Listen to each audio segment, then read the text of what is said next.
mothers and daughters, women born women, and we gather in the light of the August moon. Amazon women, and we're out in the woods, and we heal by the light of the August moon. Powerful women, creative women, dancing in the light of the August moon. Girls and women in the Michigan woods, and we love by the light of the August moon. Welcome to the Wanted Project podcast. Since this is the first episode, I'm going to start off with a little backstory to give people who are unfamiliar with the project a sense of our origins, and then perhaps touch on what I see as a vision for our future.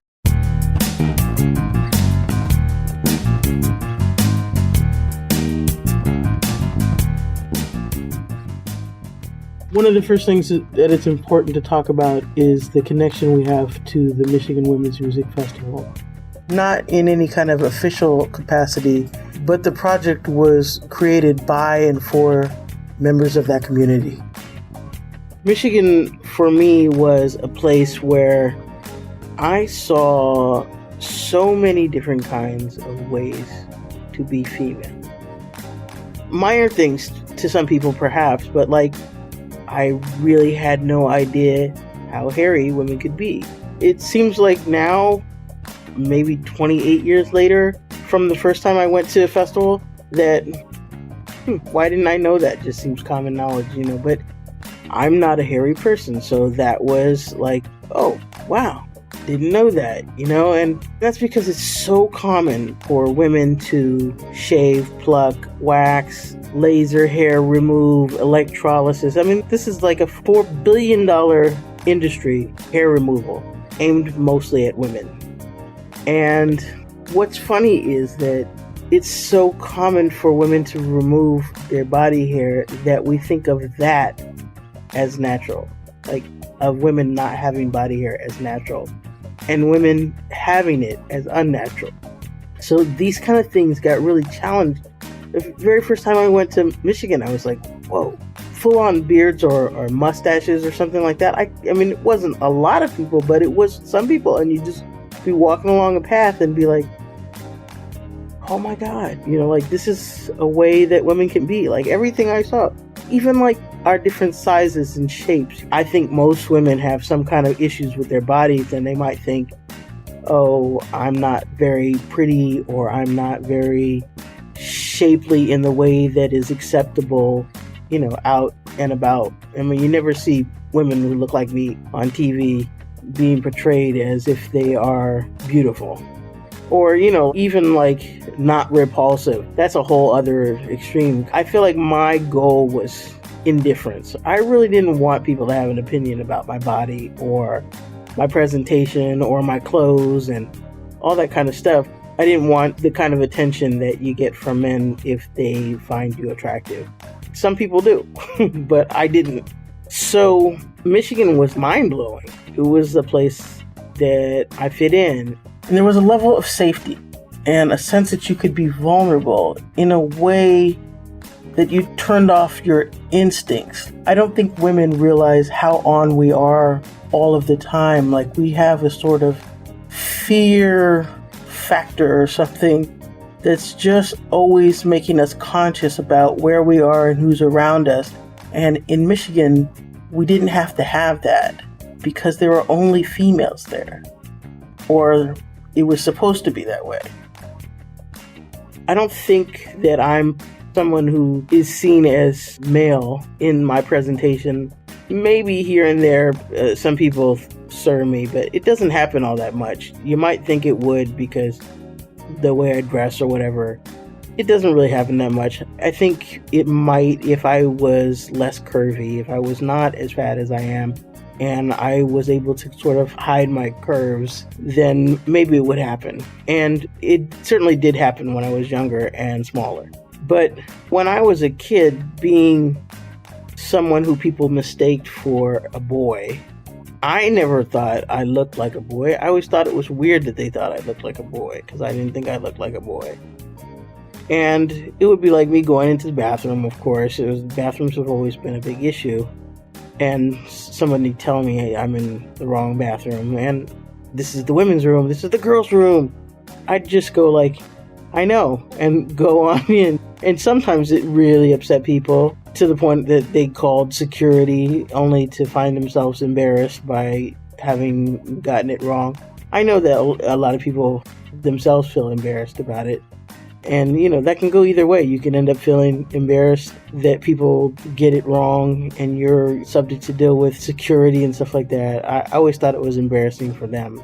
But, I can see why women would be concerned with men in the bathroom.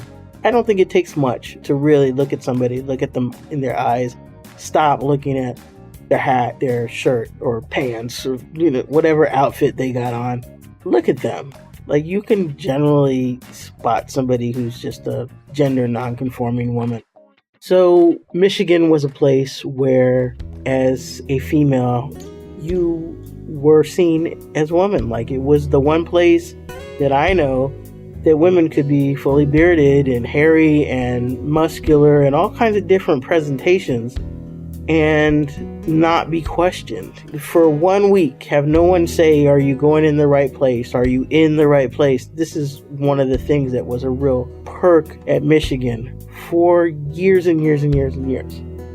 And what changed it being that consistently was the challenge to the boundaries of it being intended for females. People got really paranoid. Like, they stopped being able to trust the intention was being respected.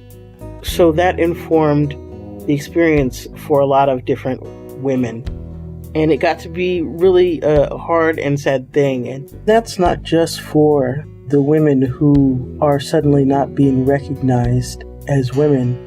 It's hard for the women who really need female-only space for whatever reason, so that they can be vulnerable in a way that they don't feel safe being in space that's not female only.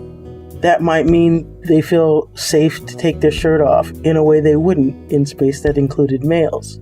It might mean they feel comfortable talking about trauma in a workshop. But if those boundaries are being challenged and disrespected, you're quite certain anybody who would do that is not somebody you feel safe around.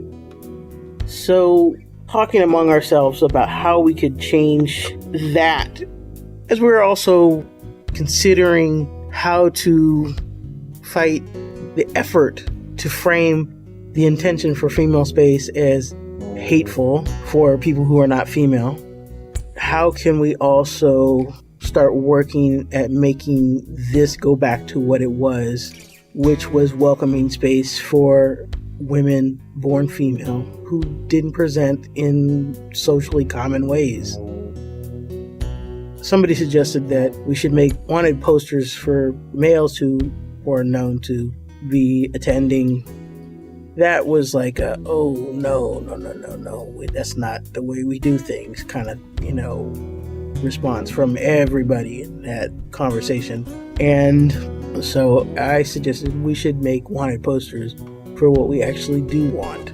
And among the people in that conversation, we discussed some things, we tweaked some language, and we made a sort of fake wanted poster, like a Western style, old school wanted poster. And it said, wanted, women like Nidra, pictured above, who have been disappeared by assumptions. Women who were born and assigned female, but who present in ways that the world determines as masculine/not womanly.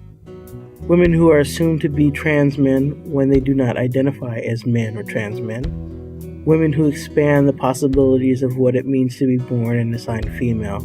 You are wanted, you are loved, and we want you to know it. So that was the first version. We also had a girls' version, wanted. Girls like Nidra, pictured above, whose nature may or may not conform to what the world says a girl should be or can be. Girls who just want to be themselves and are still discovering what that means. Girls who won't accept the limitations that are projected on them just because they are girls. Girls who define girl and refuse to let it define them.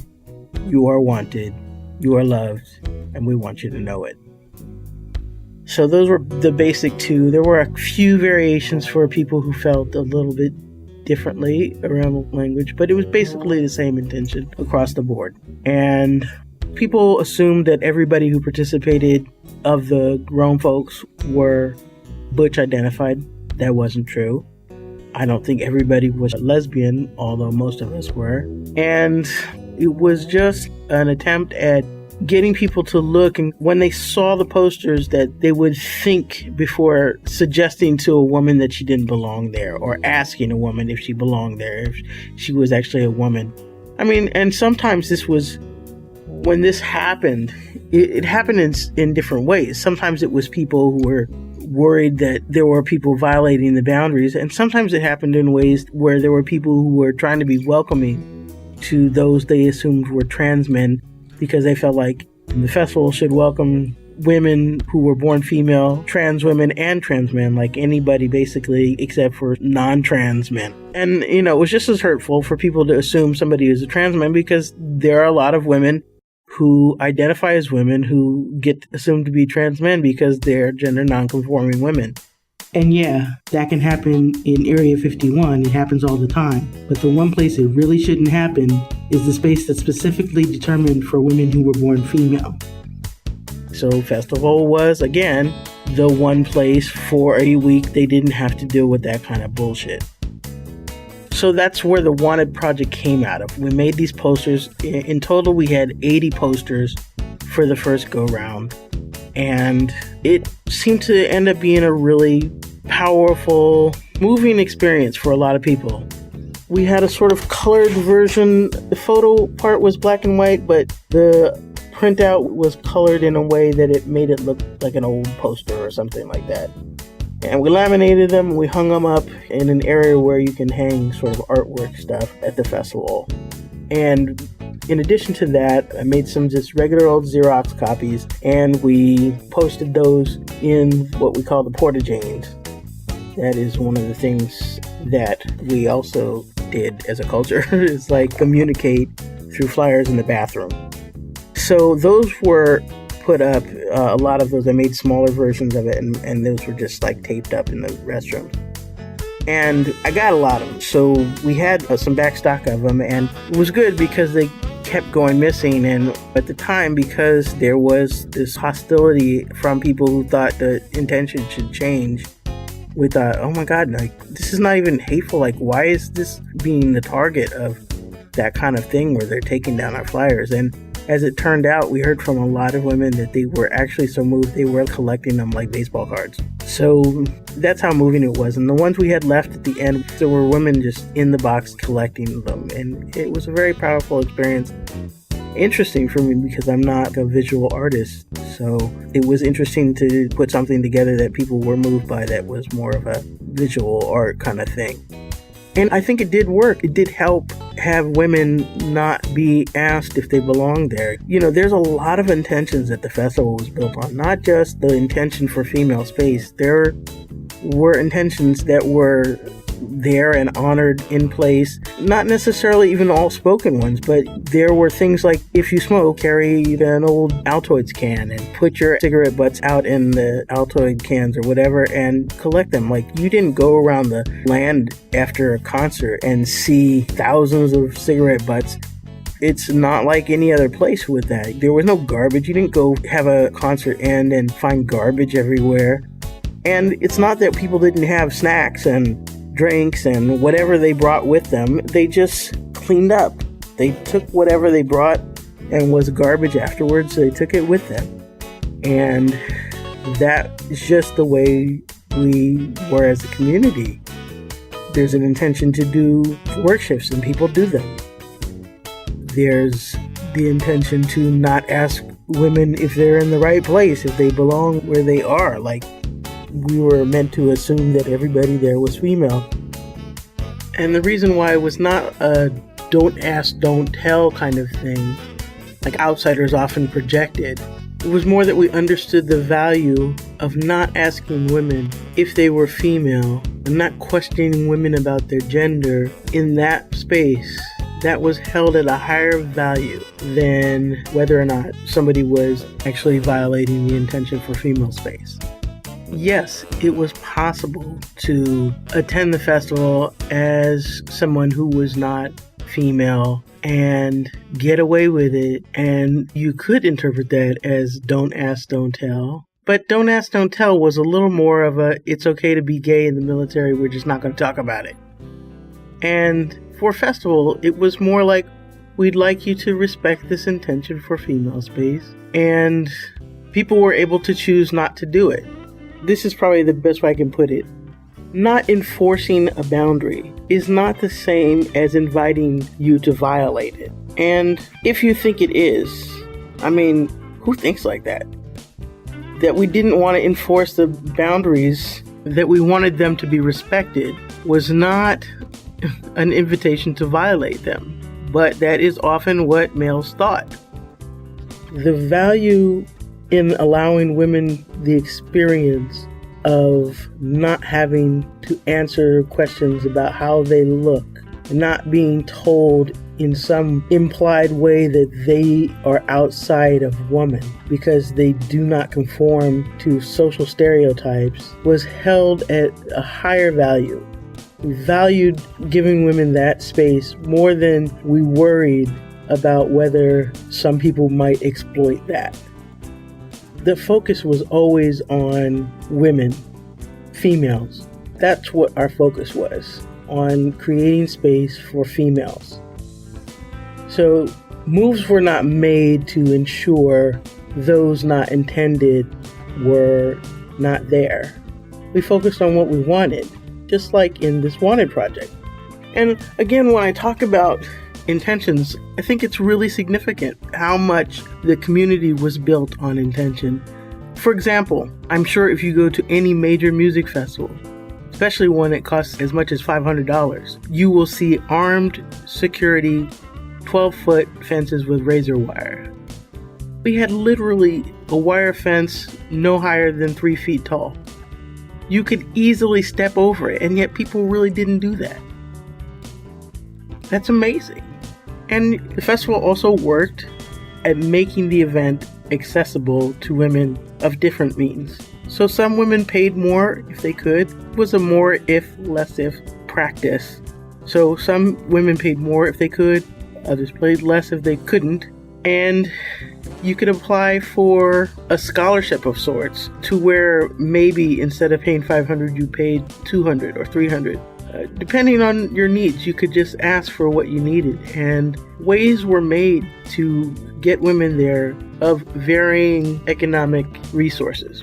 So I think all of that is important when we talk about the community that was being built and the intention for female space, and especially what it meant for women who maybe didn't fit in with Womyn in the larger world because of stereotypes and social expectations that didn't fit them. So all of that said, let me just get to the vision for this podcast. What I hope to do is either interview women or allow us a space to tell our stories, to bear witness for each other in whatever ways we're comfortable doing within this medium. I'll post the podcast as both MP3 and MP4, and my thinking there is that some people might be comfortable being on camera. Basically that we're going to be talking about our lives, so maybe we'll tell how we came to where we are right now. Maybe we'll show our baby pictures to what we look like now, just to sort of add to the possibility of bearing witness for each other. It's perfectly understandable if you're not comfortable with that. I don't expect all of us to have been attendees of Michigan. You don't have to be butch or femme or have any kind of label on yourself. You don't have to be a lesbian. You just have to identify with what we're talking about, being a female who doesn't fit society's expectations for females beyond the fact that you're a female. We know that society has a prescription for what we're supposed to do as women, what we're supposed to like and be good at, and a lot of us don't fit that. And that doesn't put us outside of women, that puts their expectations outside of reality. So again, I want to say welcome.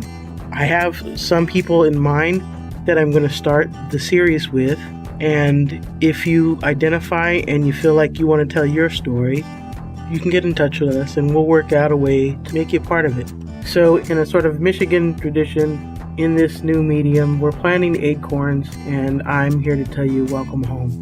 Mothers and daughters, women born women, and we gather in the light of the August moon. Amazon women, and we're out in the woods, and we heal by the light of the August moon.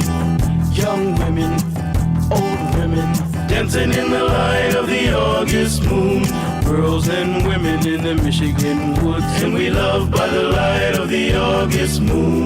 We know we are loved. We know we're loved. We know we are loved.